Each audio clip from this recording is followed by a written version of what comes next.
श्रोताओं के रूप में विराजित सभी परमात्मा प्रेमियों को निरंजन की ओर से पुनः प्रणाम। मैं यहाँ पर क्यों आया हूँ इसे तो बहुत अच्छी तरह से जानता हूँ, किंतु आप सज्जन वृंद यहाँ पर किस लिए उपस्थित हुए हैं शायद कोई जानता हो। अवश्य पोस्टर देखा होगा, बैनर देखा होगा, लिफलेट मिला होगा, माइक अनाउंसमेंट भी सुना होगा, लेकिन जिस उद्देश्य के लिए मैं यहाँ आया हूँ उसके लिए यदि आप भी उत्सुक हो जाएं, तो हमारा आपका यह कुछ समय का मिलन एक अभूतपूर्व घटना घट सकती है। भूतम न भविष्यति, कभी नहीं, कहीं नहीं, किसी से नहीं, ऐसा यहाँ आपके जीवन में घट सकता है, बशर्ते आप उसके लिए प्रस्तुत हो, आप उसके लिए उत्सुक हो।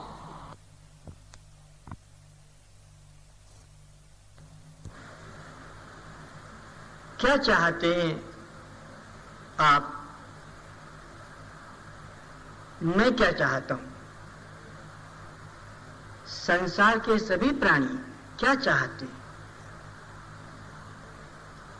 स्पष्ट है, न हमें मोटर चाहिए, न मकान चाहिए,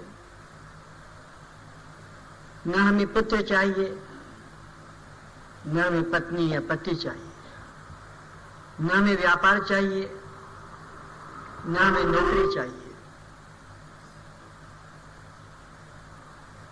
हमें न भगवान चाहिए, न गुरु चाहिए। हमें चाहिए एक चीज, दुखों से पूर्ण छुटकारा और अखंड आनंद की प्राप्ति। यही हमारा सबका एकमात्र लक्ष्य, और तो सब बहाने हैं, वाया मीडिया है, माध्यम मात्र है। तो किसको यह चाह की पूर्ति होती है, कहां जाकर होती है? तो मालूम पड़ा 83,99,000 और 999 योनियों के बाद एक स्थान प्राप्त होता है जहां जाकर समस्त दुखों से छुटकारा और अखंड आनंद की प्राप्ति हो सकती है। एक ही स्थान, केवल एक स्थान, 84 लाख योनियों में एक स्थान है जहां जाकर एक तीर्थ है, एक मंदिर है, जहां जाकर यह समस्त दुखों से छूटकर और अखंड आनंद को प्राप्त कर सकता है। कौन सा वो तीर्थ है, कौन सा वो मंदिर है, कौन सी वो मस्जिद चर्चघर है जहां जाकर और समस्त दुखों से छुटकारा और अखंड आनंद की प्राप्ति हो सकती है? तो पता लगा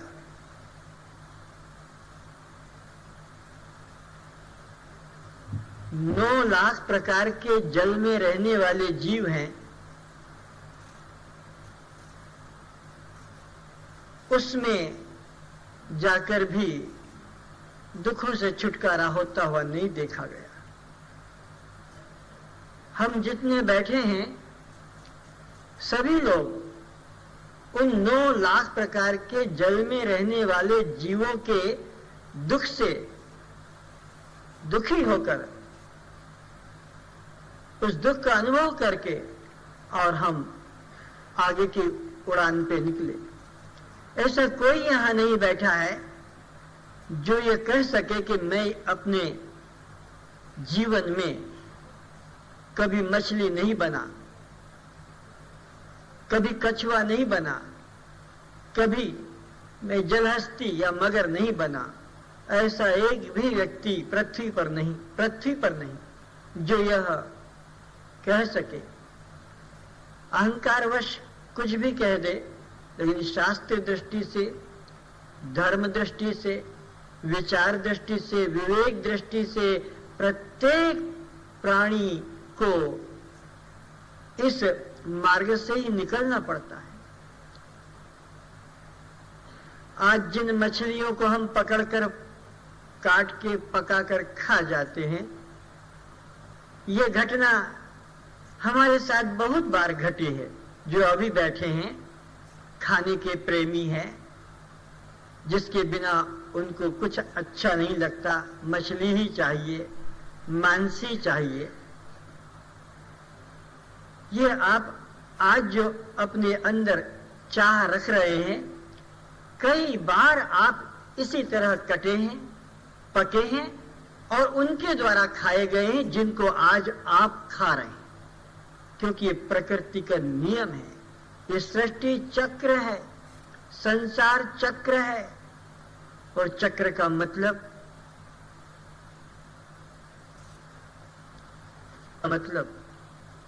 कहीं पर शुरू होकर कहीं समाप्त होना नहीं। वो तो बाड़ी होगी, वो रेखा हो जाएगी, इधर शुरू हुआ उधर समाप्त हुआ। चक्र का मतलब हुआ जहां शुरू वहीं से खत्म, जहां शुरू वहीं खत्म, समाप्त। तो पुष्प माला,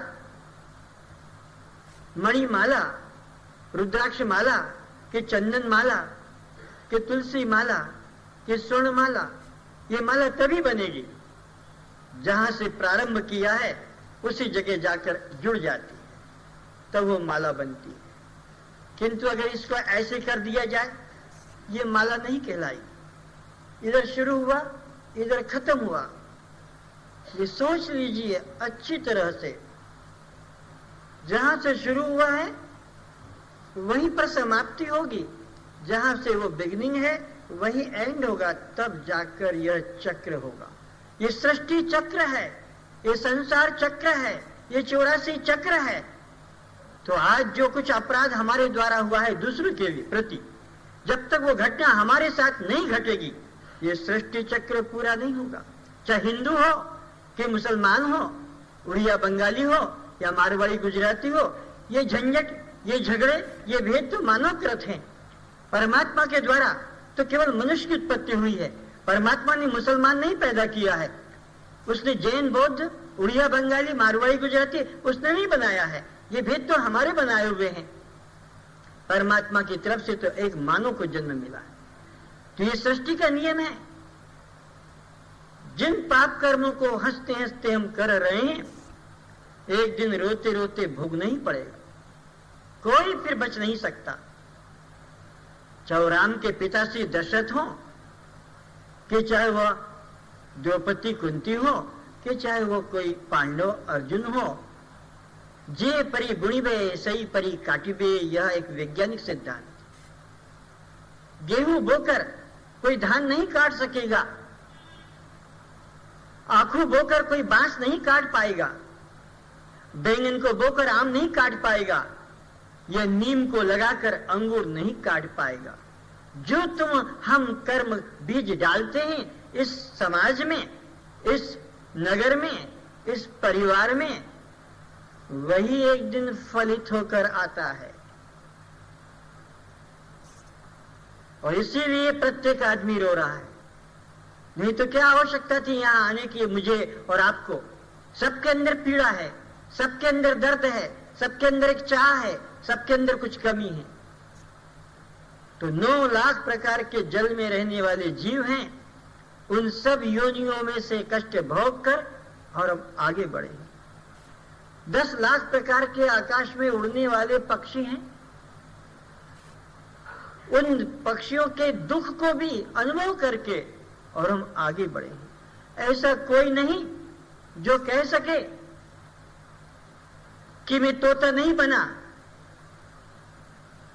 मैं पारा नहीं बना, अपने जीवन में कौवा चील नहीं बना। ऐसा कभी नहीं हो सकता। 10 लाख प्रकार के जीव इस आकाश में उड़ने वाले, और वो सब में से हम निकले हैं। आज जिस पारा को देखा पत्थर में, जिस तोते सुआ को देखा पिंजरे में डाला, अपने घर में लाकर अपने मन की खुशी के लिए उसके जीवन की हत्या कर देते हैं, उसके जीवन को बर्बाद कर देते हैं। और वो सुआ और वो तोता अपने जाति समूह से बेचारा वंचित हो गया। आजीवन कारावास हमें देने का क्या अधिकार है? एक पक्षी को पकड़कर, निर्दोष पक्षी को बाजार से, जंगल से खरीद कर और आजीवन कारावास देने का हमें क्या अधिकार है? कौन सा शास्त्र कहता है? कौन धर्म कहता है? ये हमारा पाप कर्म है, ये पापी मन है। हमारे बच्चे को भी कोई इसी प्रकार आजीवन कारावास कर दे, हमारी पत्नी को, हमारे पति को भी आजीवन कारावास कर दे, तो कैसा हमारा जीवन होगा? किंतु दया नहीं, हृदय में पत्थर हो गया दिल। अपना सुख चाहिए, दया नाम की तो चीज समाप्त हो गई। दया धर्म का मूल है, पाप मूल अभिमान। तुलसी दया न छोड़िए, जब लग घट में प्राण। कितना निंदनीय पाप कर्म है कि उस पक्षी को पिंजरे में बंद करके उसकी आवाज को सुनने के लिए वो घर में 12 महीने कैद में बंधे बेचारा। उसको तुम्हारा दाल नहीं चाहिए, उसको तुम्हारा भात नहीं चाहिए, उसको तुम्हारे फल नहीं चाहिए, उसको प्रकृति की गोद में स्वतंत्र विचरण करना है, अपने जाति बंधुओं में जीना है, वो मनुष्य में जीना नहीं चाहता है। अगर हमको कोई गौशाला में ले जाकर आजीवन रख दे तो क्या हम उस गौशाला में जीना पसंद करेंगे? हम भिखारी बनकर बाहर रहना पसंद करेंगे। किंतु जेल के अंदर हमारे को कोई प्रकार का सुख मिले तो हम उसको त्याग देते। ये योनि भी भोग करने के लिए, उन पक्षियों के लिए, उन जल जंतुओं के लिए, उन पशुओं के लिए एक दिन वही घटना हमारे जीवन के लिए घटनी निश्चित हो गई। ऐसा कभी हो नहीं सकता कि इस प्रकृति में तुम अन्याय करते रहो, लोगों को दुख देते रहो और तुम सदा सुखी रहो। ऐसे कैसे हो सकता है? कांटे बोकर तुम्हें पुष्प नहीं मिल सकते हैं। अपने किए कर्मों का फल सब भोग रहे हैं और आगे के लिए उनकी भूमिका तैयार हो रही है। इसी तरह आगे बढ़ते हैं तो हम 11 लाख प्रकार के जमीन के भीतर छुप कर रहने वाले जीव हैं, जमीन के अंदर छुप कर रहते हैं। वो सब कष्ट भी हम भोग कर निकले हैं। आज जिस मूसा को, सांप को, मेंढक को, जिया को हम देख रहे हैं और कैसे उसकी हत्या कर देते हैं। जहां सांप दिखा कुचल दिया, बिच्छू दिखा कुचल दिया, मेंढक दिखा मार दिया, जिया दिखा मार दिया। हम भी मेरे भाइयों इसी तरह कई बार कुचले गए हैं। जब सांप थे, जब मेंढक थे, जब मूसा थे, जब जिया थे। 11 लाख प्रकार की इस प्रकार की जमीन के भीतर छुप कर रहने वाली योनियां, उन सब योनियों में से भी यह जीवात्मा कष्ट भोग कर आगे बढ़ा है। और आगे 20 लाख प्रकार के स्थावर योनियां हैं, जिन्हें आज हम वनस्पति, फल, अन्न कह देते हैं। किंतु याद रखें, ये भी योनियां हैं, सब भोग कर आए। और 30 लाख प्रकार के 4 टांगों से चलने वाले पशु हैं। हम सब उन पशुओं के कष्टों को भोग कर आगे बढ़े हैं। ऐसा कोई नहीं जो कह दे कि मैं कुत्ता नहीं बना, कि घुसरी घुसरा नहीं बना, घोड़ा, हाथी, ऊंट, बैल नहीं बना। ऐसा कभी हो नहीं सकता है, क्योंकि ये योनियां परमात्मा की बनाई हुई है और परमात्मा की बनाई योनियां अपने अपने कर्मों को भोगने का स्थान है। ये 84 लाख प्रकार के स्थान हैं, वहां पर वही फल भोगा जाता है जो मानव जीवन में किया जाता है। मानव जीवन में आकर जो कर्म किया जाता है उसके फल भोगने के लिए 84 लाख प्रकार की योनियां। आज जिस बलद को देखते हो, जिस गाय को देखते हो, जिस कुत्ते को देखते हो, हाथी और घोड़े को देखते हो, घुसरी का जीवन देखो। क्या ऐसा जीवन? बिना उनकी स्वेच्छा के हम उनको बंदी बना लेते हैं। बिना उनकी स्वेच्छा के उनके ऊपर हम कुंटलों और मोड़ों से बोझ लाद देते हैं और चलाने के लिए चाबुक मारकर, बाड़ी मारकर उनको मजबूर कर देते हैं। ये हमारे सुख के लिए हम उनको किस प्रकार सताते हैं। हमने मान लिया है कि उनका यही धर्म कर्म है। हमें कोई इसी तरह गाड़ी में, रथ में बांध दे घोड़ों की जगह और बोझा ला दे और मारे, हंटर पीछे से चल नहीं पाएंगे। उनका कर्म है ये, उन्हें भोगना है इस रूप में, बना है योनि अपने कर्मों को भोगने के लिए। मैं गया था सुनाबेड़ा, जहां पर लड़ाई के हवाई जहाज बनते हैं। मेरा प्रवचन था जो यहाँ अभी चलने जा रहा है, Koraput, Sunabeda, Damanjodi, zebra belt complete करके आ रहा हूं। तो वहां पर देखा एक गौशाला, गाय का फार्म। क्या है वहां? विदेशी गायें। उन गायों की महिमा, एक एक समय में 35 लीटर 40 लीटर दूध देती है। एक समय में 3 समय उनका दूध निकाला जाता है। 250 करीब गायें हैं, ज्यादा भी हो सकती है। कौन निकालेगा? दिन में 3 बार एक एक गायों के दूध को 30-30 लीटर 40 लीटर। तो एक मशीन लगा रखी, स्टार्ट इंजन कंप्रेसर, चारों स्तनों में उनके रबर पाइप रख दिए जाते हैं और वह खींचते हैं मशीन के द्वारा। मशीन के द्वारा दूध खींचा जाता है। एक गाय का बच्चा दूध पिए, उसका एक गाय को एक आनंद आता है, मां को आनंद आता है जब उसका बच्चा दूध पीता है। किंतु उसी दूध को अगर किसी पंप के द्वारा खींचा जाए तो मां को कोई सुख नहीं, कष्ट मालूम पड़ता है। वो अपनी शक्ति से खींचते जाते हैं और जब देख लिया कि उनका कंटेनर 30 लीटर तक पहुंच गया, बस फिर आगे बढ़कर दूसरी गाय में स्तन में लगा देते। ये तो दूध की घटना। लेकिन दूध आया कैसे? गाय को बच्चा हुआ, किंतु ये बच्चा हुआ कैसे? हम अपने घरों में जिन गायों को पालते हैं, कुतियों को पालते हैं, या हम, स्त्री पुरुष का संबंध है। लेकिन उन गायों का पाप कैसा जीवन होता है, वो अपने पति से मिल नहीं सकती। इंजेक्शन मंगाए जाते हैं अमेरिका से, इंजेक्शन के द्वारा उनका गर्भाधान होता है। वे सांड से मिल नहीं सकते। और बच्चा जब होता है, और दर्दनाक बात, वो दूध पीना तो पाप के रूप में है, रक्त के रूप में है।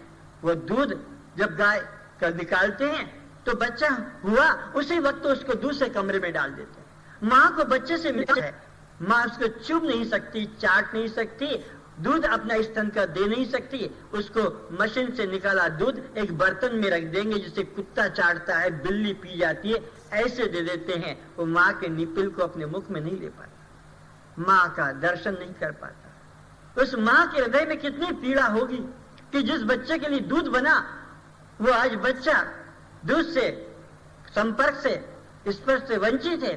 और ये दुष्ट लोग मशीनों के द्वारा मेरे शरीर से दूध निकाल कर जा रहे हैं और हम पी रहे हैं। रबड़ी, हलवा, पोलपीठा, दही, कितना हमारे, लेकिन उस गाय की आंखों से आंसू गिर रहे हैं।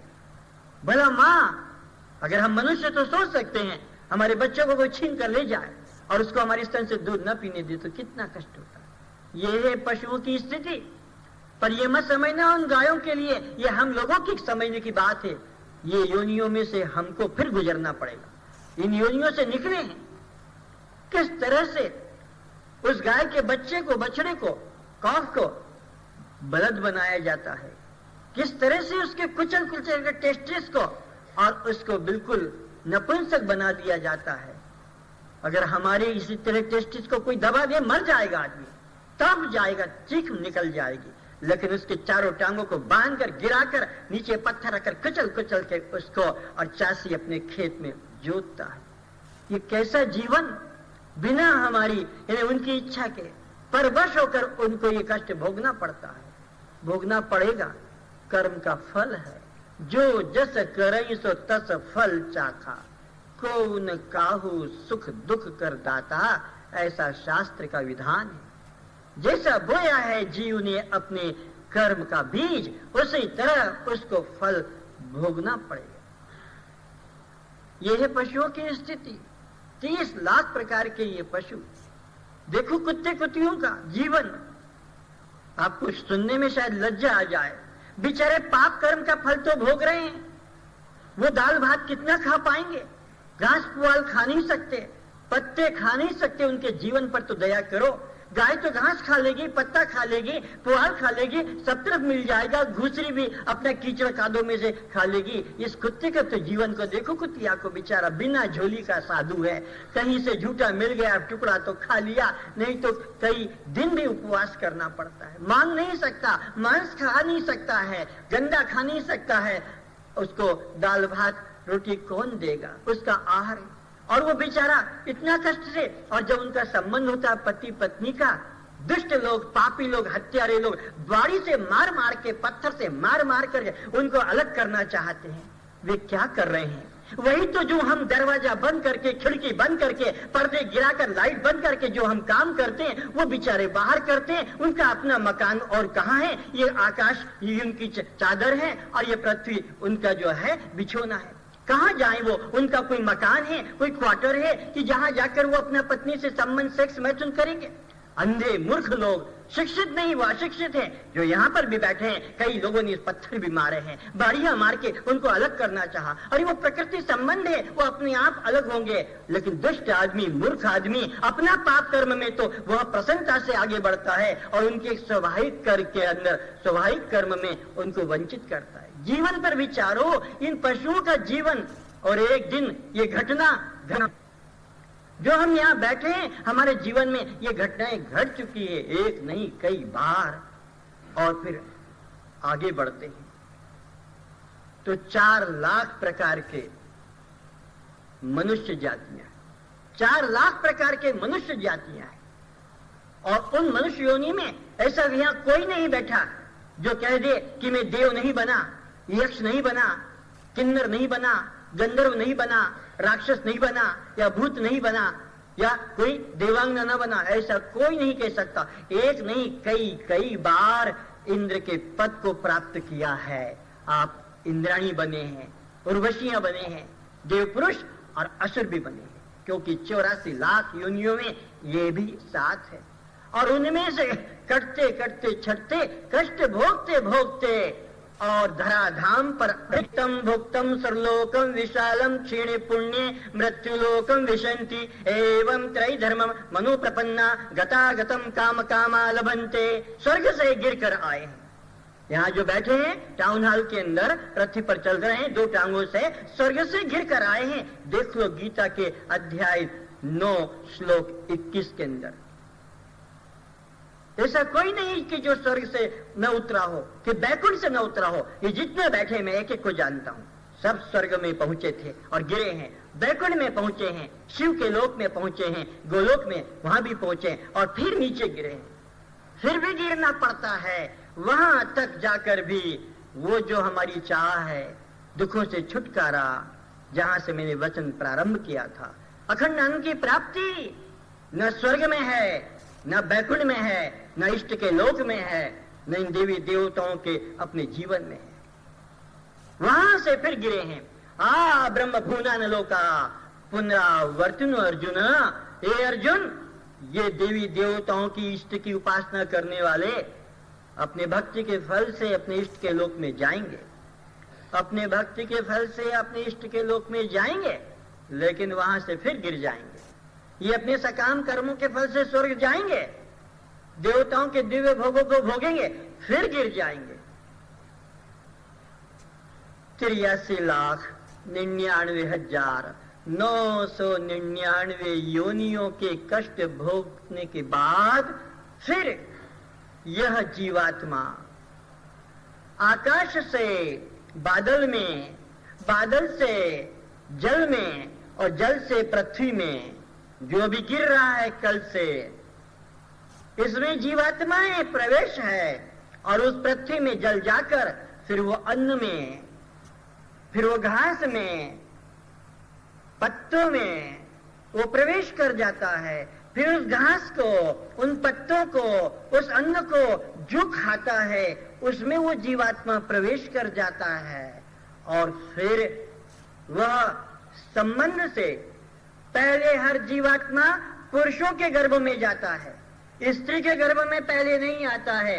पहले जीवात्मा पुरुषों के गर्भ में जाता है, और पुरुष के गर्भ में आने के बाद फिर वो गर्भाधान स्त्री के अंदर होता है।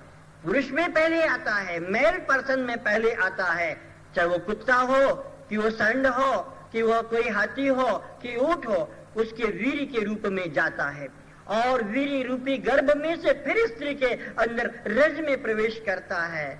तो पहले जब प्रवेश करता है एक जल के बूंद के तरह होता है, जल की बिंदु के बराबर। एक महीने में वो अंडाकार हो जाता है, 3 महीने में वो पिंडाकार हो जाता है शरीर मां के गर्भ में ये जो बनता है। 5वें महीने में उसके अंकुर सब इंद्रियों के सुसज्जित निकल आते हैं। 6ठे महीने में भूख लगती है, तड़पता है और सर नीचे और पैर ऊपर हो जाते हैं। जो योग अष्टांग योग में जो आसन प्राणायाम करते हैं, शीर्षासन, सर नीचे और पैर ऊपर, ये गर्भ में ही कर रहा था। कितना कष्टप्रद होगा, सर नीचे और पैर ऊपर। इस स्थान को तो देखो, मां का जो पेट का एरिया देखो, वहां न शुद्ध पवन है और उसी गड्ढे में जो चावल का जो मांड जैसे होता है, उस 1-2 लीटर पानी के उस तालाब में सर नीचे और पैर ऊपर करके खड़ा है और वहां पर उसको 7वें महीने में अपने पुराने 100 जन्मों के पाप नजर आते हैं। जैसे हम टीवी पर पिक्चर देखते हैं, वीसीआर के माध्यम से जैसे टीवी में देख लेते, ऐसे उस गर्भ में उसको पुराने 100 जन्मों का चित्र बनता है। किस किस परिवार में रहकर उनके लिए क्या क्या मैंने पाप कर्म किए थे, आज उन पाप कर्मों का फल मैं अकेला यहाँ भोग रहा हूँ और वे सारे लोग कहाँ कहाँ भाग कर चले गए, आज मैं यहाँ सड़ रहा हूँ। ये स्थिति है। और एक एक योनि कोई 100 साल की है, कोई 50 साल की है, कोई 200 साल की है, कोई 500 साल की है और इस प्रकार 84 लाख योनियों में इसे जाना पड़ता है। तो 84 लाख योनियां गिनने में तो 84 लाख है, पर एक एक योनि की आयुष कितनी कितनी है, कितने करोड़ों वर्ष इसको बीत जाते होंगे, तब जाकर इस द्वार पर आता है जहां से यह मुक्ति को प्राप्त कर सकता है। लेकिन क्या होता है, एक छोटा सा दृष्टांत। एक राजा के नगरी में एक अंध पुरुष और वहां से बाहर निकलने के लिए इच्छा करता है, क्योंकि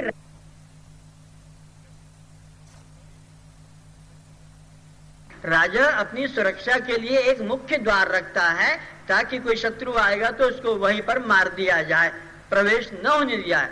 सब तरफ द्वार नहीं। तो हे सूरदास, तुम्हें नगर से बाहर जाना है किंतु बहुत लंबा इसका क्षेत्र है, मेरे पास इतना समय नहीं है कि मैं तुम्हारे को वहां तक पहुंचाऊं। एक काम करता हूं, तुम्हारा इस दीवार से हाथ लगवा देता हूं, तुम्हें दीवार को पकड़ते पकड़ते चलते जाओ, चलते जाओ, चलते जाओ, जब वो द्वार आएगा तुम बाहर हो जाओगे। उस अंधे को भी बात समझ में आ गई कि चलना तो मुझे ही है और इसने दीवार से हाथ स्पर्श करा दिया, चलते चलते दरवाजा पहुंच जाऊंगा, निकल जाऊंगा। और वो अंधा पुरुष अपने बाएं हाथ से दीवार को पकड़ता हुआ चलता गया, दाहिने हाथ में काठ बाड़ी है और चलते चलते ठीक द्वार के समीप पहुंचा। अभी द्वार कम से कम 6 इंच दूर था, यानी एक पैर जितना, बस और पार। उतने में ही क्या हुआ, दुर्भाग्य से उसका बायां हाथ छूटा, खुजली आ गई थी, खुजालने लग गया, किंतु अंधा ही तो था, चलता रहा और जब खुजली बंद हुई और हाथ आगे बढ़ाया तो हाथ फिर दीवार से स्पर्श हुआ। अंधा सोचता है अब पहुंचूंगा दरवाजे तक, अब पहुंचूंगा दरवाजे तक, जबकि वह दरवाजे से आगे बढ़ चुका था। रास्ते में गिर जाता है, भूखा प्यासा ठोकरे खाता है और उठता है, रक्त भी बहता है और ठीक दरवाजे के समीप पहुंचता है, फिर खुजली आई। कैसा पाप, कैसा यह जीवन, सुनने से भी दुख लगता है। अरे वो खुजली 1 मिनट बाद आ जाती तो वह बाहर निकल जाता, 1 मिनट पहले आ गई तो द्वार पे पहुंचने के पहले ही वो रुक गया। अब उस अंधे पर दया मत करो, वो यहीं बैठा है, वो नगरी क्या है, वो दीवार क्या है, और वो सज्जन पुरुष क्या है जिसने रास्ता बताया। इस दृष्टांत का अर्थ समझो। ये माया की नगरी है और ये जीवात्मा अंधा है। ये बाहर जाना चाहता है माया के संसार के दुख से। ये प्रार्थना करता है परमात्मा से, हे प्रभु मुझे इस माया नगरी से बाहर करो, मैं यहां नहीं जीना चाहता हूं। परमात्मा कहते हैं उसका एक ही द्वार है, तुम चलते चलो, बहुत लंबी यात्रा है, एक द्वार है, 84 लाख योनियां, ये चलते चलो तब एक द्वार आएगा, मनुष्य जीवन, और तब उससे तुम पार हो सकोगे।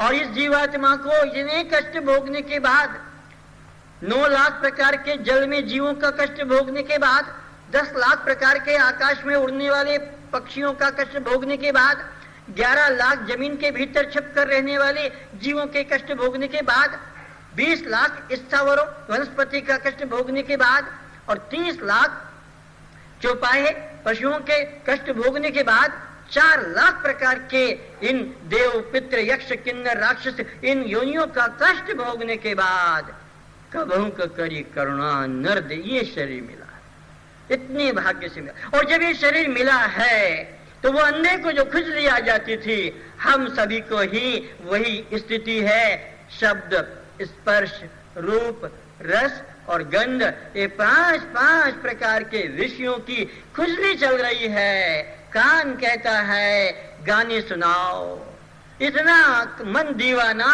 कि लेट्रिन में जाता है, बाथरूम में जाता है, किचन में, तब भी टेप रिकॉर्ड साथ ले जाता है। रोड पे चलता है पागल, वॉकी टॉकी लगाकर कान के ऊपर, और फिर जेब में टेप रिकॉर्ड करके रख के चलता है, ट्रेन में, बस में, कि एक शब्द का दीवाना है। क्या इसकी स्थिति? तो कान कहते हैं शब्द सुनाओ, त्वचा कहती है मुझे अमर्यादित स्पर्श कराओ। वह अपने धर्म के संबंध में संतुष्ट नहीं है, अधार्मिकता के द्वारा अपने का सुख लेता है। तो चक्षु कहते हैं मुझे रूप दिखाओ, नाना तरह का नग्न रूप दिखाओ, यहां नहीं तो पूरी मंदिर ले जाओ, वहां पर बाहर जो मंदिर के सुंदर सुंदर देवों की प्रतिमाएं हैं उनको देखकर संतुष्ट होता है। वहां नहीं तो कोणार्क मंदिर चलो, वहां दिखाओ, वहां एक एक चित्रों को देखेगा और अपने साथ वह सैंपल भी ले आएगा। वहां नहीं सुख मिला और चलो खजुराहो चलो, वहां सुख नहीं मिला छतिया चलो, वहां से सुख लाएंगे। और वहां नहीं मिला तो फिर आ जाओ सोनपुर में, वहां पर भी बहुत सुंदर सुंदर मंदिर हैं, जहां पर अपनी बहन को, अपनी लड़की को, अपनी पत्नी मां को साथ लेकर जा नहीं सकते हो। ये कैसे धार्मिक स्थान बनाए हैं जहां पर आंखें उठाकर हम देख नहीं सकते। ये मनुष्य के काम विकारता कितना पतित हो गया है, कितना अधम हो गया है कि मंदिर तक के स्थान पर भी उन चित्रों को जाकर स्थापित कर दिया और उसकी झूठी झूठी कहानियां बना दी। अपने मन गढ़ंत हर पंडित अलग ढंग से उन कहानियों को प्रकट करता है, लेकिन विवेक कहाँ है? इस तरह से ये मनुष्य की स्थिति कि इसको अपने किस तरह से रूप की इच्छा, अरे वहां नहीं तो घर में वीसीआर लाकर और अपना रात को एक ट्यूब पिक्चर की उसकी कैसेट होती है, क्या नाम उसका, जोर से बोलो ना, ब्लू प्रिंट। ये क्या है ब्लू प्रिंट? यही रूप दर्शन करना है। ये मनुष्य आज किस स्थिति में पहुंच गया है। बड़े भाग्य मनुष्य तन पावा। अरे ये देवताओं को दुर्लभ है ये मानव जीवन, वो आज हमें प्राप्त हुआ है, पर कर क्या रहे हैं, इसका उपयोग क्या कर रहे हैं, इसको खर्च किधर कर रहे हैं? तो जिह्वा कहती है मुझे अभक्ष्य भक्षण कराओ, चाहे किसी के गर्दन काटना पड़े, चाहे किसी की जान लेना पड़े, चाहे किसी को छुरा मारना पड़े, मैं अपनी जिह्वा की तृप्ति चाहता हूं। कैसा ये मानव, कैसा इसका मन? जैसा हमारा मन है वैसा ही हमारा आहार है, जैसा हमारा आहार है वैसा ही हमारा मन है। हमारा मन पशुता को प्राप्त हो गया है। आज पशु का अन्न हमें प्रिय लगता है, पक्षियों का अन्न प्रिय लगता है, तो जैसा खाओगे अन्न वैसा बनेगा मन, और जैसा होगा मन वैसा होगा हमारा अन्न। ये एक साथ चलता है। तो इसी तरह हमारी इंद्रियां, अपना अपना विषय, ये सब क्या है? खुजलियां है। मनुष्य जीवन मिला था किस लिए? समस्त दुखों से छूटने के लिए, अखंड आनंद को प्राप्त करने के लिए, और उसके लिए एक ही द्वार था, ये मनुष्य जीवन। और यहां लगा है किसमें? आहार निद्रा भय मैथुन सामान्य में तत् पशु नरणम। आहार, निद्रा, भय और मैथुन, इन 4 क्रियाओं में हमारा जीवन समाप्त हो रहा है। आहार, निद्रा, भय और मैथुन, हमारा जीवन।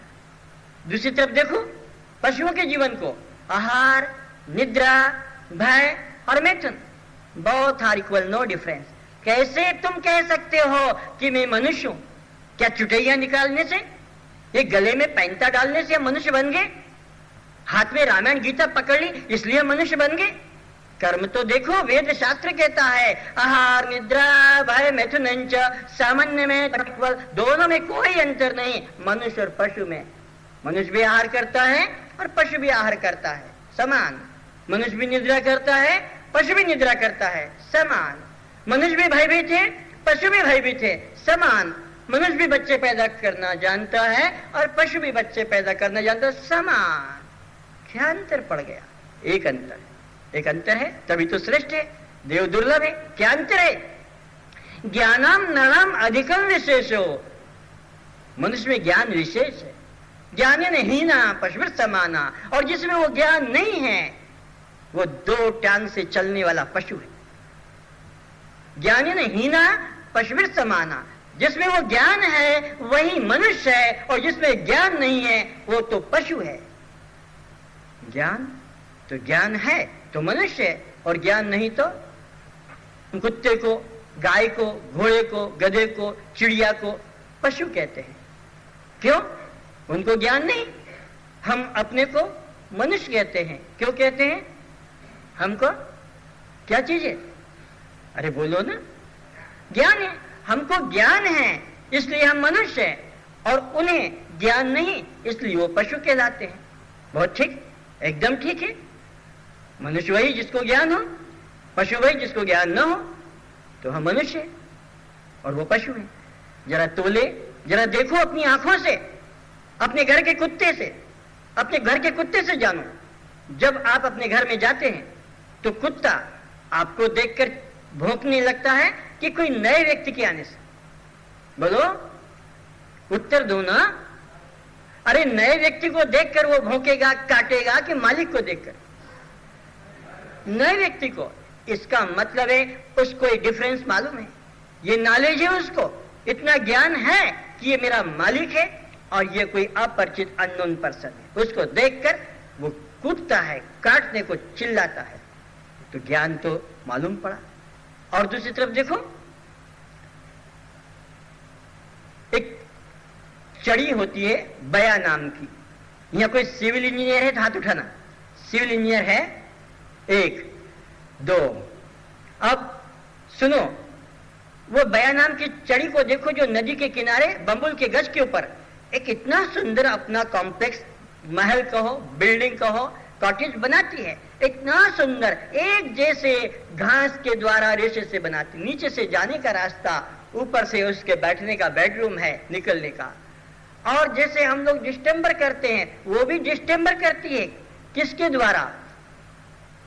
वो करती गाय के गोबर के द्वारा। वो एशियन पेंट नहीं ला सकती बेचारी, वो गाय का गोबर से करती है। हमारे घर में हम इलेक्ट्रिफिकेशन कराते हैं, वो भी करती है। उसको पावर हाउस से कनेक्शन नहीं लेना पड़ता। वो कैसे करती है? वो जो रात्रि को जो चमकता है झुलझुलिया पोक, उसको पकड़ के फिट कर देती है, तो उसके अंदर लाइट होता है। अब बताओ, ये जो सिविल इंजीनियर हैं, इनसे कह दें कि भाई तुम भी इसी तरह बया की चिड़ी की तरह एक मकान बना दो उसी के पास में, उसी गज पर, नहीं बना पाएंगे। ब्रिज बना देंगे, 100 फीट या 100 मंजिल वाली बिल्डिंग बना देंगे, लेकिन वो बया नाम की चिड़ी जो बना देती है, वो ऐसा नहीं बना पाएगा। तो ज्ञान तो उसको भी है। और तीसरी बात देखो, सांप को अगर मार दिया जाता है, ऐसे नहीं छोड़ देते हैं, उसके सर को कुचल देंगे या जला देंगे। क्यों? और किसी को तो मारने पर कुचल के जलाया नहीं जाता, इसको क्यों? उसका कारण है कि जब नाग सांप को मार दिया जाएगा तो उसकी पत्नी नागिन आएगी और देखेगी कि मेरा पति मरा पड़ा है, किसने मेरे पति को मारा, तो वो वहीं से जान लेगी। कैसे जानेगी? उसके आंखों के अंदर मारने वाले का चित्र छप जाता है। सांप को जब मारा जाता है तो मारने वाले का फोटो उसकी आंखों में प्रिंट हो जाता है। वो नागिन जो जीवित है उससे अपने अंदर उसका निगेटिव लेती है और अंदर लेकर और उस आदमी को खोज के मार देती, चाहे जहां वो बैठा हुआ हो, वो प्लेन में हो कि ट्रेन में हो कि कार में हो कि घर में हो कि 10 मंजिल, वो मार देती है। ये उसको भी विज्ञान है। और देखो घुसरी जब बच्चे देती 12 और 2 घुसरी बच्चे दे दे एक साथ 24, 4 दे दे 48, लेकिन कोई बच्चा दूसरी माँ के पास नहीं जाएगा, कोई माँ दूसरे के बच्चे को दूध, वो 48 बच्चे भी होकर एक घर में अपनी माँ को वो स्पर्श करेंगे और वो माँ अपने बच्चे को दूध, उनको भी ज्ञान है। कुतिया को देखो अपने बच्चे को किस तरह पालन करती है, बिल्ली को देखो 7 घर डेंगती है अपने अपने बच्चों को लेकर। जो बिल्ली जब चूहा पकड़ती है, मूसा, तो कितना जोर से पकड़ती है कि कहीं वो भाग न जाए, पूरा अंदर घुसा देगी। लेकिन वही बिल्ली उसी दांतों से अपने बच्चे को पकड़ती है। किस तरह से? कहीं इसको आघात, तो ये मेरा बच्चा है और ये मेरा आहार है, ज्ञान उसको है या नहीं? तो अभी हमारा अहंकार थोड़ा कम होगा जरूर कि ज्ञान तो उनको भी है, ज्ञान हमको भी है। आप कहोगे हमें कॉलेज का ज्ञान है, हम इंजीनियर हैं, हम डॉक्टर हैं, हम फिलोसोफर हैं, हम जो है इस तरह से LLB या M.Com किया है या हम MBBS है। अरे भाई तुमने जो भी किया हो वही तो करते हो ना। जो भिखारी कर लेता है वो रिक्शा चलाने वाला भी कर लेता है, पेट तो भरना है, पेट भरने की तो कला है ना।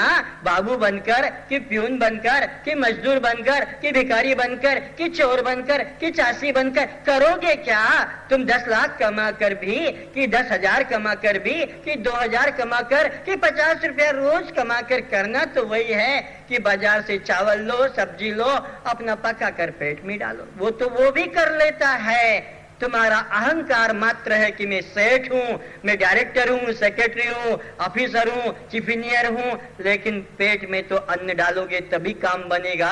वो तुम्हारी बड़ी बड़ी धन से, स्वर्ण से, कि बड़ी बड़ी पोस्ट से तुम्हारी भूख नहीं मिटेगी। तो जीवन निर्वाह का साधन है। किसी ने मजदूरी करके पेट भर लिया, तो किसी ने नौकरी करके पेट भर लिया, किसी ने खेती करके पेट भरा, किसी ने रिक्शा चलाकर पेट भरा, किसी ने अपना व्यापार से पेट भरा, किसी ने अपना चोरी करके पेट भरा। पेट ही तो भरते हैं, तो ये तो समान हो गया। तो इसलिए शास्त्र कहता है ज्ञान 2 प्रकार का, एक सामान्य ज्ञान और एक विशेष ज्ञान। तो ये जो ज्ञान हम देख रहे हैं ये सामान्य ज्ञान है। कुत्ता, बिल्ली, पशु, पक्षी, नौकर, मजदूर, चोर, हत्यारा, पापी, गरीब, भिखारी या सेठ या ऑफिसर, ये जो अपना जीवन चला रहे हैं ये तो सामान्य ज्ञान है। ज्ञानाम नरणाम अधिकम विशेषो, जिसको विशेष ज्ञान होता है वो मनुष्य कहलाता है। विशेष ज्ञान, ये विशेष ज्ञान कॉलेज का ज्ञान नहीं, लंदन में रिटर्न होने का ज्ञान नहीं, कि अमेरिका से कोई तुमने जाके डिप्लोमा लिया है, ये ज्ञान नहीं। ये तो सारा ज्ञान पशुओं का ज्ञान है, पेट भरने का ज्ञान है। क्योंकि कई अमेरिकन भारत में आते हैं, कई जापानी भारत में आते हैं और पागलों की तरह रोड पे खड़े खड़े चैतन्य महाप्रभु की तरह कीर्तन करते हैं, ढोलक मंजीरा बजाते हैं, मृदंग नाचते हैं, भारतीय पोशाक पहनते हैं, चुटैया रखते हैं, गले में पैंता डालते हैं। हम लोग पैंट शर्ट पहनते हैं, हम लोग स्टाइल करते हैं, वो मुंडन करके चोटी रखते हैं, जनेऊ पहनते हैं, कीर्तन करते हैं। तो अगर उनके वहां पर उस विज्ञान में शांति होती, कला में, तो भारत में क्यों भटकते? तो ये विशेष ज्ञान क्या है? सामान्य ज्ञान तो पेट भरने का ज्ञान देवता से कुत्ते तक बराबर है, देवता से लेकर कुत्ते घुसरे तक सब बराबर है वो ज्ञान। तो 2 प्रकार की बात है। सब योनियां जितनी हैं सब में केवल भोग होता है, सब योनियां भोग भोग भोग, किंतु मनुष्य योग भोग के साथ साथ यहाँ योग कर सकते हैं। देव योनि में दुख से छूटने का योग नहीं है, पशु पक्षी योनि में दुख से छूटने का योग नहीं है, कीट पतंग योनि में दुख से छूटने का योग नहीं है। मनुष्य योनि ही परमात्मा ने ऐसी बनाई है जिसमें अपने पूर्व कर्मों का भोग भी भोगते रहो और तुम नूतन कर्म करके अपना कल्याण भी कर लो, चाहे तो तुम दुर्गति फिर प्राप्त कर लो, ये तुम्हारे पर छोड़ दिया। यहीं से तुम अपना कल्याण भी कर सकते हो, चाहे तो दुर्गति भी कर सकते हो। चढ़ने के लिए ऊपर चले जाओगे और ऐसे करोगे तो नीचे आओगे। जीवन तो सीढ़ी की तरह है, पहुंच की तरह है, चलो उतरो। ये मनुष्य जीवन मिला है, बड़े भाग्य से मिला है, केवल एक काम करने को। कौन सा? दुखों से छुटकारा और अखंड आनंद की प्राप्ति। बस यह इस जीवन का मुख्य लक्ष्य है। और बाकी तो पशु भी पेट भरते हैं, उनका भी तो परिवार चलता है, मजदूरों का भी तो हो जाता है, भिखारियों का भी, कुश्ती लोगों का भी, उनके भी बच्चे हो जाते हैं। कुश्तियों को देखो, उनके पाड़े में जाकर उनके भी बच्चे हैं, वो भी पति पत्नी प्यार करते हैं, वो भी पेट भर लेते हैं, उन्होंने भी झुपड़ियां बना ली है, उनके भी अपने जीने खाने के सामान हैं। तो जीवन निर्वाह तो कर रहे हैं, हम अपने कुछ थोड़ा स्टैंडर्ड से करते हैं। अरे ट्रेन में बैठे हो, एयर कंडीशन में भी बैठोगे तो भी वहीं उतरोगे, चाहे तुम्हारा वह पुरी का ट्रेन हो कि तुम्हारा निजामुद्दीन का हो कि कलकत्ता का हो, एयर कंडीशन वाला भी वहीं उतरेगा, फर्स्ट क्लास वाला भी वहीं उतरेगा, सेकंड थर्ड क्लास वाला भी वहीं उतरेगा, और हम जैसा WT वाला भी लटकते झटकते वहीं उतर जाएगा। स्टेशन तो वही है। तो जीवन निर्वाह की बात है, चाहे किस तरह से तुम करो, लेकिन मनुष्य जीवन मिला है, उस पर मूल्य देना है। यह मिला है सेल्फ रियलाइजेशन के लिए, आत्म अनुसंधान के लिए, आत्म साक्षात्कार के लिए। हु एम आई, मुंह किए मैं कौन हूं, इस ज्ञान को पाने के लिए ही ये मिला है, और इसी का नाम है विशेष ज्ञान।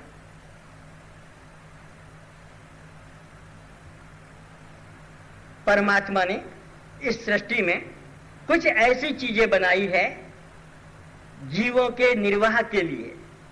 परमात्मा ने इस सृष्टि में कुछ ऐसी चीजें बनाई है जीवों के जीवन निर्वाह के लिए।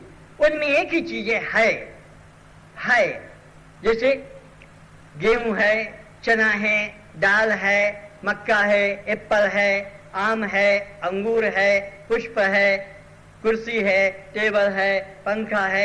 ये है पदार्थों में एक ही चीज रखी है। अब परमात्मा ने प्राणी बनाए, उसमें दो चीजें हैं, प्राणियों में दो चीजें हैं, पदार्थ में एक है पना, इजनेस। प्राणियों में दो चीजें हैं, वह हैं और उन्हें होश भी है। गाय को अपने मालिक का, घर का, बच्चे का, कुतिया को मालिक का, घर का, बच्चों का, अपने शत्रु का, हिंसक का, उनको बोध है। मैं और मेरे का ज्ञान ये पशुओं को, पक्षियों को, प्राणियों को है। पदार्थों में मैं मेरे का ज्ञान वो है, कुआं है, रस्सी है, चंद्रमा है, सूर्य है, कि यह आकाश है, तारे हैं, पृथ्वी है, कपड़े हैं, अलंकार हैं। उनको हम सिद्ध करते हैं। ये अपने आप नहीं कह सकता कि मैं कौन हूं, क्या रंग है और क्या मेरा नाम है, ये नहीं कह सकता है। किंतु हम इसे कह सकते हैं कि इसमें माला में कुछ पुष्प, पुष्प में कुछ पत्ते, उसमें सूत्र है। तो प्राणी में दो चीजें, पदार्थ में केवल एक है, उनको होश नहीं। प्राणियों में होश भी है और वो जानते भी हैं। ये दो बातें। किस प्राणी को अपना जीवन निर्वाह नहीं आता? किस प्राणी को अपना परिवार की पहचान नहीं? गाय का अपना परिवार है, कुत्ते का है, घुसरी का है, पशु का है, पक्षियों का, सब अपने अपने बच्चों को पालते हैं, अंडे को रखते हैं, अंडा फटाते हैं, उसको लाला कर देते हैं। तो पक्षी भी मैं मेरे का ज्ञान अपने ही घोंसले में जाता है, अपने ही उस बच्चे को देता है। वो चूहा, वो सांप, सब अपने अपने, कोयल कहो कि पारा कहो, ये कौवा कहो, वो अपने अपने जाते हैं, सब इनको मैं मेरे का ज्ञान है। एक और विशेषता रखी, यहां तक कि जितनी बातें कह दी है देवता तक आ गए। फिर से सुन लो, पदार्थ में एक ही चीज है। प्राणियों में दो चीजें हैं, मैं और मेरा का बोध, ये देवता तक चला गया है। लेकिन मनुष्य में एक तीसरी विशेषता है। वो क्या है? ये मैं और मेरा दोनों को जान सकता है, मैं को भी जानता है और मेरा को भी जानता है। अर्थात ये तीसरा ही एक तत्व को जान लेता है। तीसरे का ज्ञान ये मनुष्य जीवन में हो सकता है, पशु योनि में नहीं हो सकता है, देव योनि में नहीं हो सकता है, और पदार्थ में तो हो नहीं सकता है। तीसरे का ज्ञान, कौन तीसरा? जिसको उपनिषद कहता है द्वा सुपर्णा सयुजा समान वृक्षे परिशिष्ट जाते। अरे क्या कहा, एक गच्छ पे दो पक्षी, और वो दो पक्षी में एक पक्षी केवल देखता है और दूसरा पक्षी खाता है। समान वृक्षे परिशिष्ट जाते, एक गच्छ पर दो पक्षी सदा साथ रहते हैं। ये वो गच्छ है जिसको वेद कहता है द्वा सुपर्णा सयुजा सखायाम, सयुजा सखायाम समान वृक्षे परिशिष्ट जाते। ये देह रूपी गच्छ पर दो पक्षी हैं, जितने हम बैठे देह गच्छ है, इसमें दो पक्षी हैं। कौन कौन से दो पक्षी? एक है जीवात्मा और एक है परमात्मा। वो परमात्मा केवल देखता है, ओनली विटनेस, और दूसरा है जीवात्मा, यही है डूअर, यही है ईटर, स्मेलर, कटर, यही है कर्म करता और फल का भोक्ता। उस तीसरे का ज्ञान मनुष्य जीवन में होता है। अगर वो ज्ञान नहीं है, साक्षी का ज्ञान, दृष्टा का ज्ञान, पुरुषोत्तम का ज्ञान, जगन्नाथ का ज्ञान अगर नहीं है इस देहपुरी में, तो मनुष्य नहीं, ज्ञानी नहीं ना, पशु समाना। वो तो पशु के तुल्य है। जैसे पशु आहार, निद्रा, भय और मैथुन चार क्रियाओं में अपना जीवन समाप्त करते हैं, ये भी एक पशु है। ज्ञानी नहीं ना, पशु समाना। आप भी इस परम पवित्र वेद मंत्र को दोहरा ले, ज्ञानी नहीं ना, पशु समाना। ज्ञानी नहीं ना, ज्ञानी नहीं ना। कौन सा ज्ञान? ये कॉलेज का ज्ञान नहीं, ये जेब काटने का ज्ञान नहीं, ये मर्डर करने का ज्ञान नहीं, व्यभिचार करने का, अत्याचार करने का, लांच लेने का, जोतुक लेने का ज्ञान नहीं। ये ज्ञान है अपने आप का जानने का, साक्षी के जानने का, दृष्टा के जानने का, परमात्मा के जानने का, जगन्नाथ महाप्रभु को जानने का ज्ञान। लेकिन कहीं पुरी नहीं जाना, वृंदावन न जाना, उसके लिए यही वृंदावन है। इसी देह को पुरी जानो, इसी को अयोध्या जानो, और इसी में जो परमात्मा बैठा है साक्षी पुरुष, उसको पहचानो। अगर उसको नहीं पहचाना और सारे जीवन चित्र मूर्ति को पहचानते रह गए तो ज्ञानी नहीं ना, पशु समाना। वो ज्ञान जिसको वेद कहता है ज्ञाना देवम तु केवल्यम, ज्ञान के द्वारा ही केवल्य की अर्थात समस्त दुखों से छुटकारा और अखंड आनंद की प्राप्ति होगी। अगर ज्ञान नहीं पाया तो ज्ञान नहीं ना, पशु समाना। तो मनुष्य जीवन की महिमा ज्ञान पाने से। लेकिन चल कहाँ रहे हैं? अब इसकी गति को देखो। मिला है किस लिए? जान गए केवल ज्ञान पाने के लिए। भोग तो हर योनि में भोगे। किस योनि में हमने बच्चे पैदा नहीं किए? विचारो। किस योनि में पेट नहीं भरा? विचारो। किस योनि में निद्रा नहीं की? विचारो। किस योनि में हम भयभीत न हुए? विचारो। तो ये तो सब योनि में होता आ रहा। अब मनुष्य जीवन में भी अगर यही करना है और यही इतना ही है तो फिर मनुष्य जीवन की महिमा क्यों गाई है? हर शास्त्र में मनुष्य जीवन को सबसे श्रेष्ठ कहा। मनुष्य सदृशम जन्म कुत्रापि नैव विद्यते। इस मनुष्य के समान कोई योनि नहीं। जागो मेरे भाई, ये सोने के लिए थोड़ी बैठे। तो ये मनुष्य जीवन मिला है जागने के लिए, यहाँ पर ही जागना है। और कोई ऐसी योनि नहीं जहाँ पर कि हम अपनी स्मृति जगा सकें। और अर्जुन ने यही काम करके दिखाया। और हे प्रभु, आपने जो गीता वचनामृत का पान कराया, नष्टो मोह स्मृति लब्ध्वा, स्मृति लब्ध्वा, इसीलिए जीवन मिला है। इसमें आकर स्वरूप को जानना है, आत्म साक्षात्कार करना है, अपने आप को पहचानना है। चलो दो या परमात्मा, ये तुम्हारे अपने झगड़े हैं। तुम्हारी जो श्रद्धा हो, परमात्मा कहो, आत्मा कहो, मुक्ति कहो, आनंद कहो, अल्लाह कहो, गाड कहो, भगवान कहो, तुम कोई भी नाम दे दो। जल कहो, नीर कहो, उदक कहो, पानी कहो, अम्बु कहो, वाटर कहो, सलील कहो, वस्तु तो एक है, नाम अनेक है। तो इस तरह ये जीवन जो मिला है आत्म रक्षा के लिए, आत्म साक्षात्कार के लिए, आत्म स्मृति के लिए। अगर वो आत्म स्मृति नहीं हुई, ज्ञानी नहीं ना, पशु समाना। वो तो पशु जैसे अपना जीवन निर्वाह करते हैं, आहार, निद्रा, भय, मैथुन। हम भी 4 बच्चे पैदा करके या 2 बच्चे पैदा करके, शादी करके, उनके नाम का FDR करा दिया या उनके नाम का बंटवारा करके मकान देकर हम भी तड़फ तड़फ के मर जाते हैं।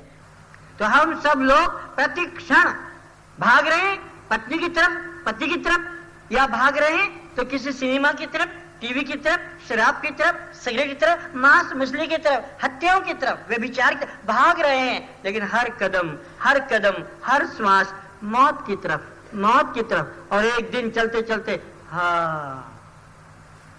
चलते ठोकर लगेगी, श्वास झटका देके निकल जाए। इसलिए याद रखो, सावधान हो जाओ। कब मौत आएगी किसी को पता नहीं है। मौत निश्चित है, कब आएगी पता नहीं। कोई नहीं जानता कि हमारी आयुष कितने वर्ष में समाप्त होगी, कोई जानता है? अगर वर्ष बता दिया जाए कि ये 99 में मरने वाला है, तब भी वो व्यक्ति अपना उद्धार का साधन नहीं कर पाएगा। आलसी है, क्या कहे, कर लूंगा 99, 12 महीने होते हैं। अरे 99 का महीना भी बता दिया जाए कि मार्च महीने के अंदर मरेगा, तब भी वो चूक जाएगा अपने कल्याण का साधन। कर लूंगा मार्च महीने में, तब तो 31 दिन पड़े होते हैं, कभी भी कर लूंगा। अरे दिन भी बता दिया जाए 99 मार्च महीने के अंदर 25 तारीख को, तब भी वो कल्याण का साधन नहीं करेगा। क्या करेगा? मकान मेरे बेटे के नाम करा दो, मेरी पत्नी के नाम ये करा दो, तो मेरे सामने ये बंटवारा कर दो, या मेरे पप्पू को बुला दो, मेरे नाती को बुला दो, आज अंतिम दिन है, इसी में फंसा रहेगा, अपना उद्धार नहीं कर पाएगा। क्योंकि दिन बता दिया 99, वर्ष, मार्च, महीना, 25 तारीख बता दी, उसमें भी तो 24 घंटे होते हैं। आदमी कैसा देखो, 24 घंटे ही कर लेंगे। अरे घंटा भी बता दिया जाए कि तू 11 बजे मरेगा, तब भी अपना उद्धार नहीं कर पाएगा, क्योंकि घंटे में भी 60 मिनट होते हैं।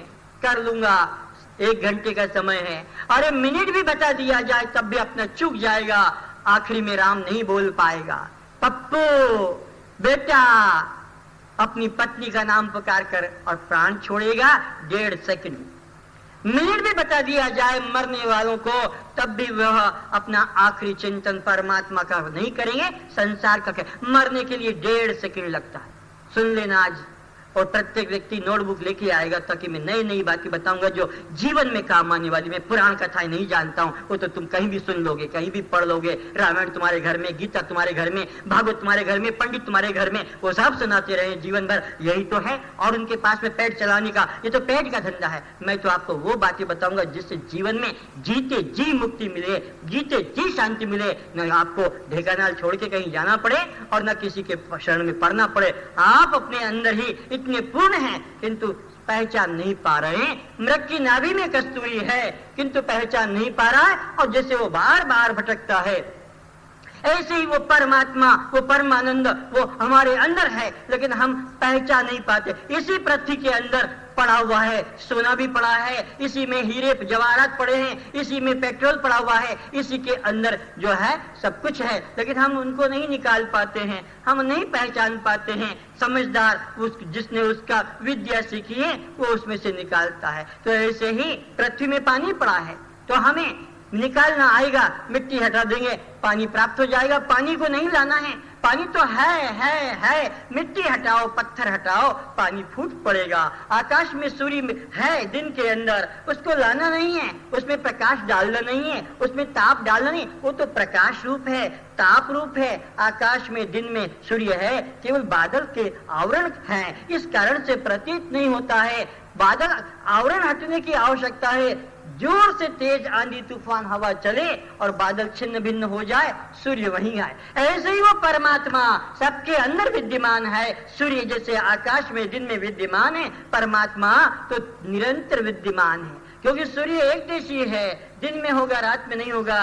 जहाँ दिन में है फिर वहां से इधर आ जाएगा, लेकिन परमात्मा के लिए तो दिन और रात सब समान है। तो इस तरह से वो परमात्मा नित्य विद्यमान है। जैसे आकाश में सूर्य विद्यमान हो दिन में, लेकिन बादल के कारण दिखाई नहीं पड़ता है, ऐसे ही परमात्मा नित्य विद्यमान है, किंतु अज्ञानता के बादल छाए बुद्धि के ऊपर, और उसी कारण से हम उसको देख नहीं पाते हैं। जब आंखों पर मोतियाबिंद हो जाता है, मोतियाबिंद का रोग हो जाता है, तो डॉक्टर क्या करता है, आंखों से ऑपरेशन करके उसका कैटरेक्ट को, उस मोतियाबिंद को जो चने की दाल के बराबर का होता, निकाल कर फेंक देता है और एक लेंस रख देता है, और वो फिर सब कुछ देखता है।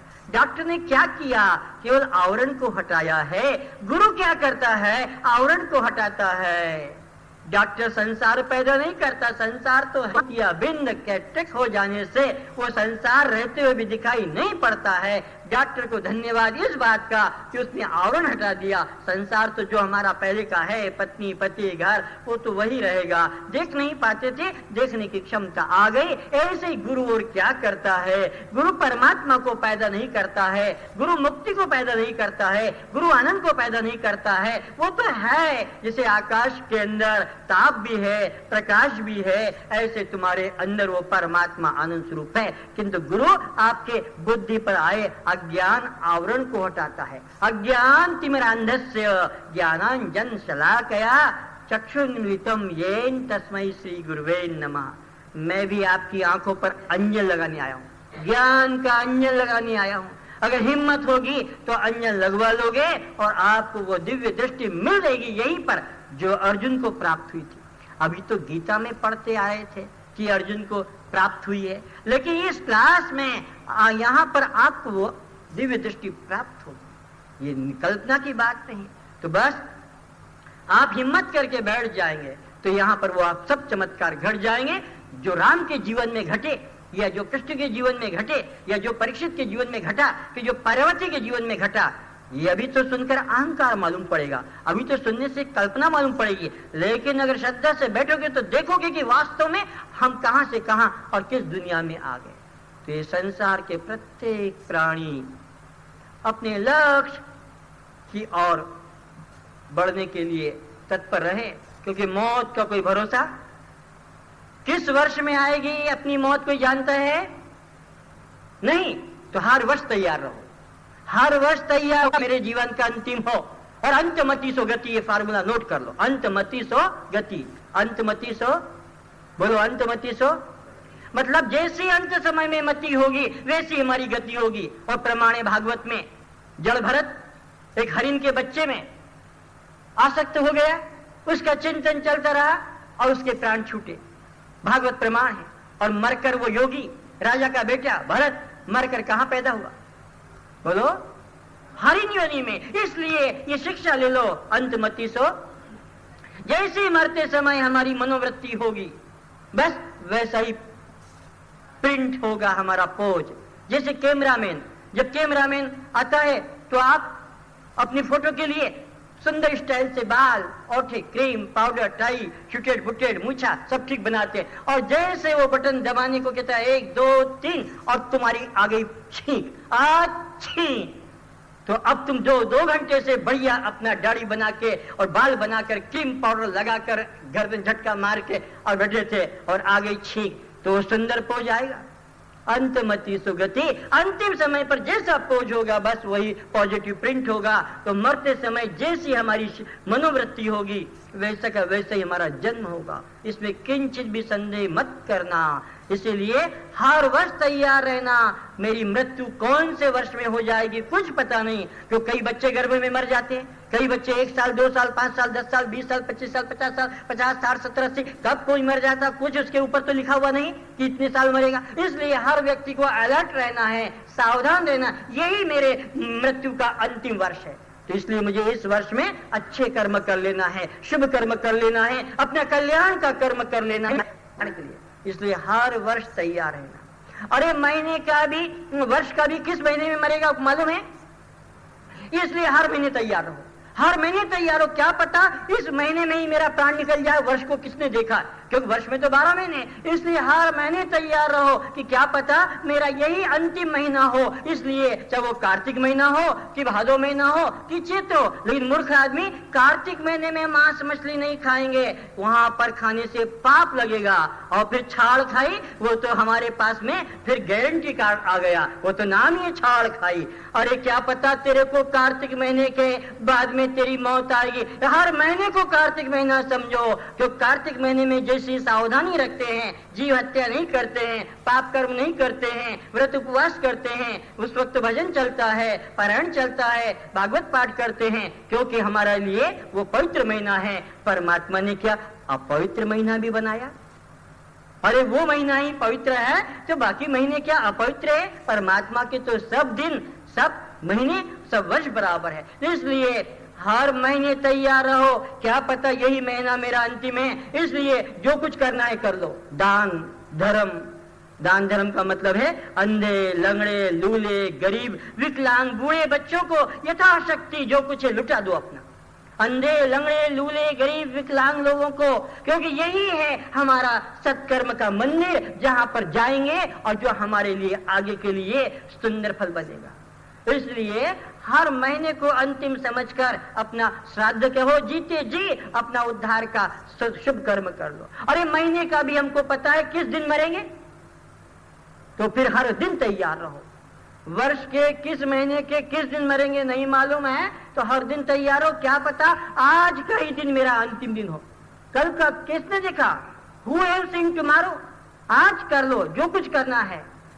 आज का दिन ही मेरा अंतिम दिन है, तो अंतिम दिन है तो आज मेरे से कोई गलत काम ना हो, किसी के मेरे से आंसू न निकल जाए, मेरे वचनों से किसी के आंसू न बहे, चाहे वो बहू हो कि सास हो कि पति हो कि पत्नी हो कि पुत्र हो कि नौकर हो कि ड्राइवर हो कि अभी मेरे वचन के द्वारा किसी के को मन वचन कर्म से कष्ट न पहुंचे। आज ही मेरा अंतिम दिन है और अंतमति सो गति। ऐसा विचार रखने वाला कभी दुर्गति को प्राप्त नहीं हो सकेगा। दुर्गति को वही प्राप्त होता है जो सोचता है परमात्मा मंदिर में बैठा है, अल्लाह मस्जिद में बैठा है, वो चर्च में बैठा है मसीहा, वो गुरुद्वारे में बैठा है, वो तीर्थ स्वर्ग में बैठा। ये आदमी पापी बन सकेगा, यही पापी बनेगा। पाप करने की संभावना, मौत आज ही होगी। वो व्यक्ति डरेगा पाप करने से, क्योंकि अंतमति सो गति। अरे आज का दिन का मतलब 24 घंटे होता है। क्या हम किस घंटे में मरेंगे आज ये भी पता है?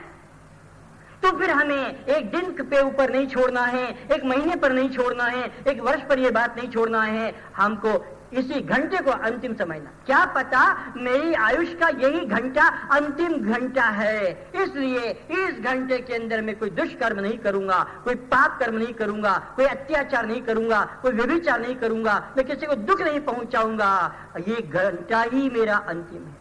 अरे मैं कहता हूँ घंटे की बात बहुत बड़ी है। घंटे का क्या, मिनट का भी किसी को पता है कि घंटे के किस मिनट में मरूंगा? बोलो तो नहीं है। तो हर मिनट तैयार रहो। कोई मिनट में तुम्हारे से दुष्कर्म ना हो, हत्या ना हो, पाप कर्म ना हो, व्यभिचार ना हो, मिलावट ना हो, लड़ाई ना हो, जोतुक ना हो, क्योंकि तो क्या पता उस मिनट में मेरा। अरे मिनट की बात तो बहुत बड़ी है, 60 सेकंड होते हैं उसमें। क्या पता है हम किस सेकंड में मरेंगे? मरने में 1.5 सेकंड लगता है। मरने में कितना समय लगता है? 1.5 सेकंड। आज तक कोई 2 सेकंड में प्राण नहीं छोड़ पाया। मिनट तो जाने दो, घंटा तो जाने दो, दिन जाने दो, महीना और वर्ष, मरने में 1.5 सेकंड लगता है। 1.5 सेकंड में श्वास अंदर आता है और आधे सेकंड रुकता है, फिर 1.5 सेकंड में श्वास बाहर आता है। श्वास के बाहर आने में 1.5 सेकंड लगता है। और मृत्यु क्या है? श्वास का बाहर आना। मृत्यु का मतलब है श्वास का बाहर निकल जाना। 1.5 सेकंड लगता है, एक भी नहीं, 2 भी नहीं। और जीवन है बाकी तो आधे सेकंड बाद लौटेगा। जीवन अगर है, प्रारब्ध बाकी है भोगने को, तो आधे सेकंड बाद फिर अंदर लौटता है। इस तरह से 1 मिनट में 15 राउंड लेता है, 4 सेकंड में 1 मिनट में 15, 1 घंटे में 900 और 24 घंटे में 21,600 राउंड लेता है। तो अब हमें सावधान होना है। ये देव दुर्लभ योनि है। बड़े भाग्य मानुष तन पावा। बड़े भाग्य से देवताओं को नहीं मिलता है। जिन देवी देवताओं की हम प्रार्थना करते हैं, आराधना करते, पूजा करते हैं अपनी कामनाओं की पूर्ति के लिए, दुर्गा, सरस्वती, समलेश्वरी, गणेश, हनुमान इत्यादि, हम जिन जिन की प्रार्थना करते हैं सांसारिक कामनाओं की पूर्ति के लिए, कोई धन देने वाला देवता है, कोई पुत्र देने वाला देवता है, कोई पति देने वाला देवता है, तो कोई पत्नी देने वाला देवता है, कोई स्वास्थ्य देने वाला देवता है, कोई नौकरी देने वाला देवता है, कोई परीक्षा में पास कराने वाला देवता है। ये सब अपने अपने देवता बना रखे हैं। इन्होंने रिजर्वेशन करा रखा, ये देवता ये काम करेगा, ये देवता का ये काम है, सबकी अपॉइंटमेंट कर दिया, ड्यूटी फिक्स कर दी, तुम ये करोगे, तुम ये करोगे। और वो संतोषी तो होलसेल ठेकेदार बन के आ गई है। जो ब्रह्मा विष्णु शंकर से नहीं हुआ, वो संतोषी कहती मेरे 18 कर लो, चने खाकर सबका कल्याण कर दूंगी, कोई जरूरत नहीं देवी देवताओं की। लेकिन याद रखो, जिन देवी देवताओं की हम पूजा आराधना करते हैं, वे देवी देवता मनुष्य जीवन के लिए प्रार्थना करते हैं। हम देवताओं से प्रार्थना करते हैं, देवता परमात्मा से मनुष्य जीवन की प्रार्थना करते हैं। क्या बात है मनुष्य जीवन में? क्या भोग पर्याप्त है? ना। क्या धन पर्याप्त है? ना। शक्ति पर्याप्त है? ना। भोग भी अल्प, शक्ति भी अल्प, उम्र भी अल्प, देवताओं के पास में भोग भी प्रचुर मात्रा में, शक्ति भी प्रचुर मात्रा में, आयुष भी प्रचुर मात्रा में, फिर क्यों चाहते हैं ये मनुष्य जीवन?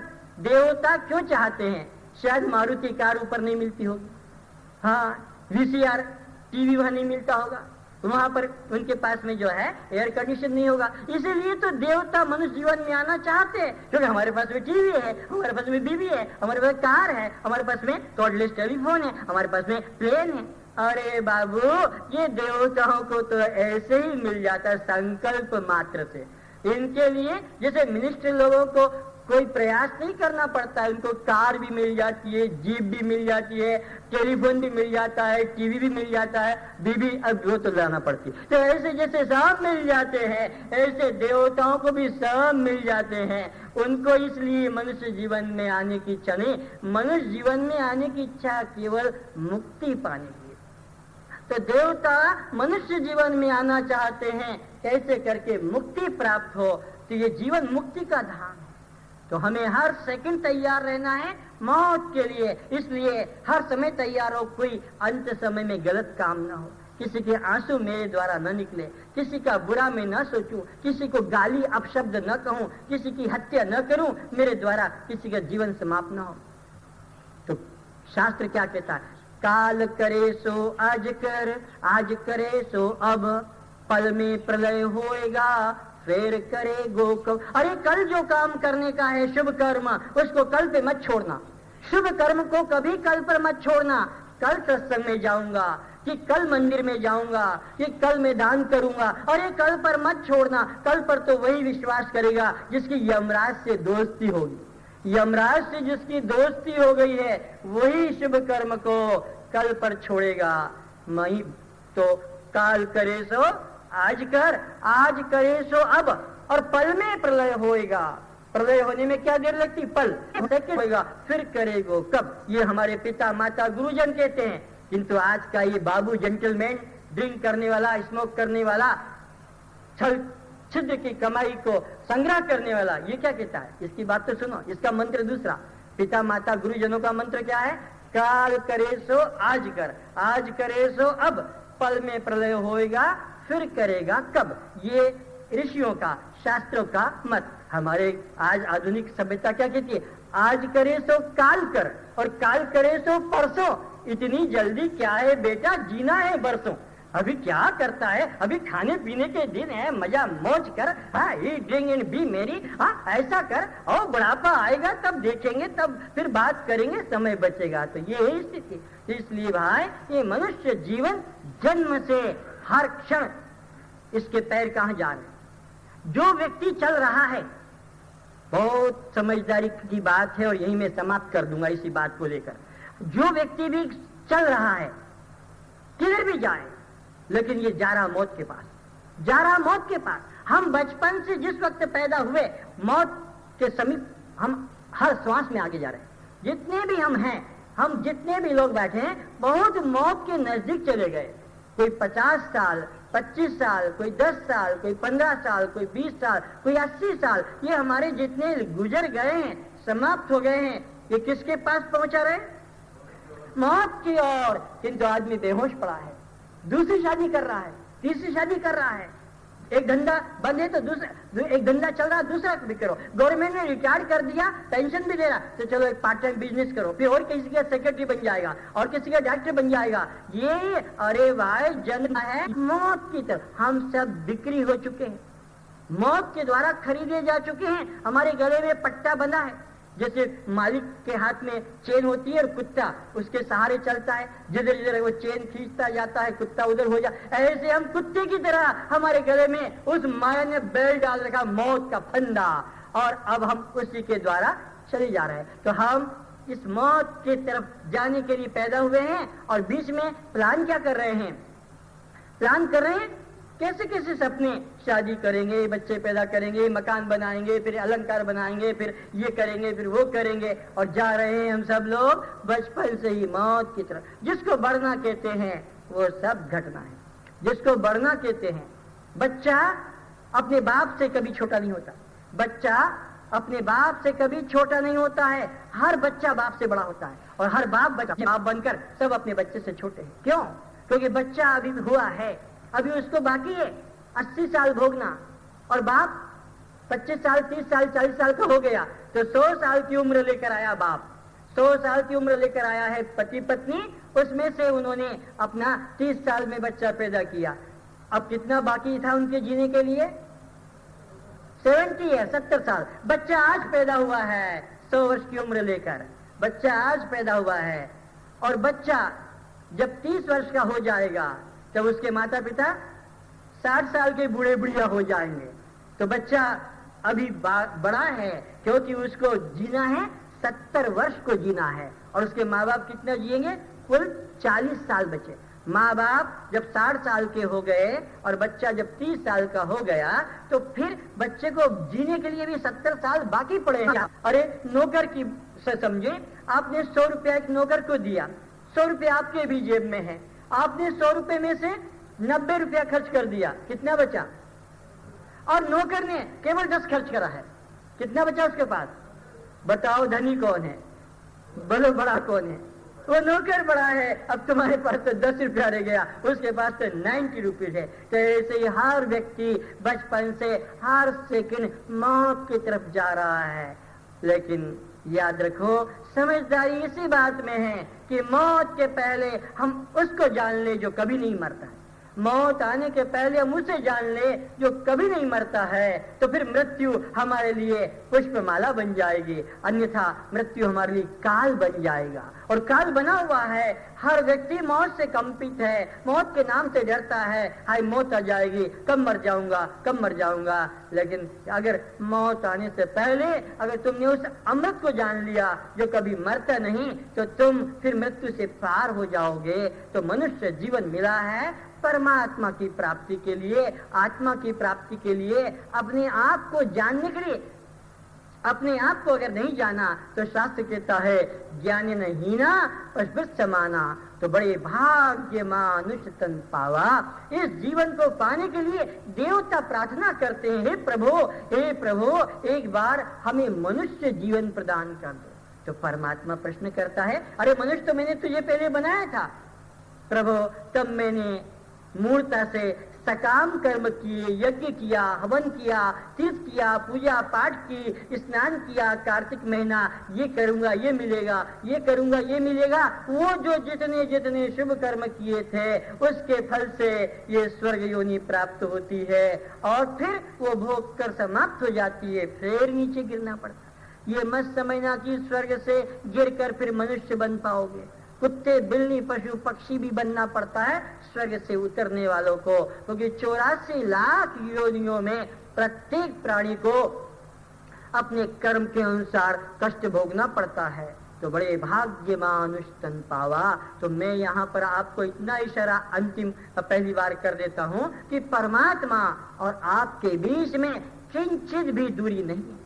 आज तक आपको धोखे में रखा है पंडितों ने, गुरुओं ने, पादरियों ने, शास्त्रियों ने, धर्म के ठेकेदारों ने परमात्मा को मंदिर में बताया, परमात्मा को मस्जिद में, चर्च, गुरुद्वारों में बताया, परमात्मा को तीर्थों में बताया, परमात्मा को चित्र मूर्ति में बताया, परमात्मा को स्वर्ग बैकुंठ में बताया। मैं आपके संग धोखा नहीं करूंगा, मैं आपके संग में पाप कर्म नहीं करूंगा कि मैं परमात्मा को तीर्थ या मंदिर या चित्र में, मैं परमात्मा को आपके अंदर बताऊंगा, परमात्मा आपके अंदर प्रकट करूंगा। तब तो मेरा आना भी सार्थक है और आपका अभी आना सार्थक है, आपका भी जीवन धन्य है और मेरा भी पिता माता के द्वारा पैदा कराना के लिए वो भी धन्य है। तो परमात्मा और आप में किंचित भी दूरी नहीं है। याद रखो, जैसे जल को हम अलग अलग नहीं कर सकते हैं, बाड़ी मारकर, तलवार मारकर जल के 2 टुकड़े नहीं कर सकते हैं, आकाश में तलवार मारकर आकाश के खंड नहीं कर सकते हैं, ऐसे हम परमात्मा से कभी विभाजित नहीं किए जा सकते हैं। परमात्मा और हमारा ऐसा संबंध है जैसे कि बर्फ और जल का,